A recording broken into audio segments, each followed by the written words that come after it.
थोर महात्मे होऊन गेले, चरित्र त्यांचे पहा जरा. आपण त्यांच्या सम व्हावे, हाच सापडे बोध खरा. महाराष्ट्राची भूमी म्हणजे नररत्नांची खाण. इथल्या मातीला पराक्रमाचा, शौर्याचा, त्यागाचा मोठा वारसा लाभला आहे. हाच वारसा पुढे नेणारे व जगाच्या इतिहासात आपले अढळ स्थान निर्माण करणारे नररत्न म्हणजेच हिंदवी स्वराज्य संस्थापक छत्रपती शिवाजी महाराज होय. मध्ययुगाच्या काळात महाराष्ट्राचा बहुतांश भाग हा आदिलशाही व निजामशाहीच्या सत्तेखाली होता. सुलतानांच्या सततच्या लढाया, अन्याय, अत्याचाराने इथली रयत गांजली होती. सगळीकडे अंधाधुंदी माजली होती. रयतेचा कोणी वाली राहिला नव्हता.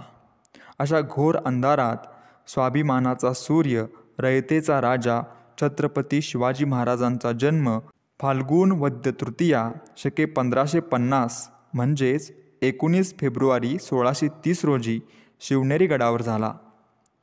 शिवरायांचे वडील शहाजीराजे हे आदिलशहाचे सरदार होते. त्यांच्याकडे पुणे व बंगळूरची जहागिरी होती. पुणे जहागिरीची जबाबदारी शहाजीराजांनी शिवरायांवर सोपवली होती.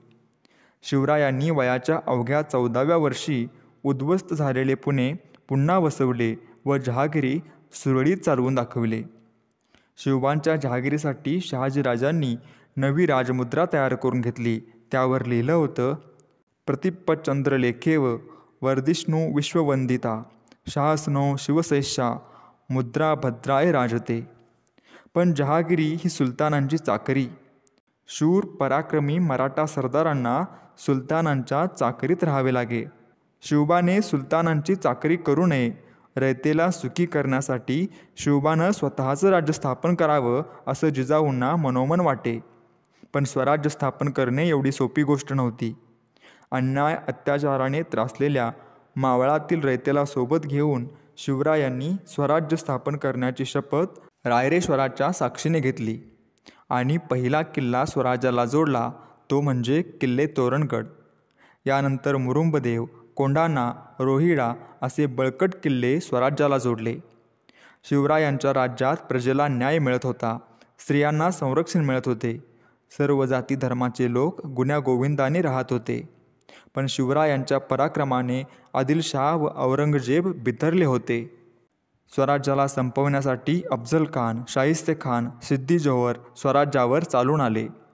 पण शिवरायांसोबत बाजीप्रभू देशपांडे, तानाजी मालुसरे, शिवा काशीद, मुरारबाजी असे जीवाला जीव देणारे मावळे होते.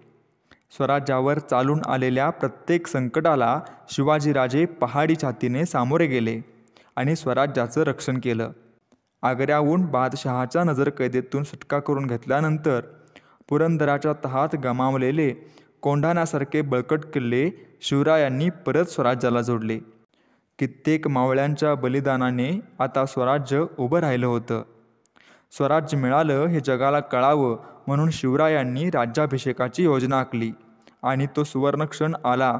6 जून 1674 रोजी रायगडावर मोठ्या थाटामाटाने राज्याभिषेकाचा सोहळा पार पडला.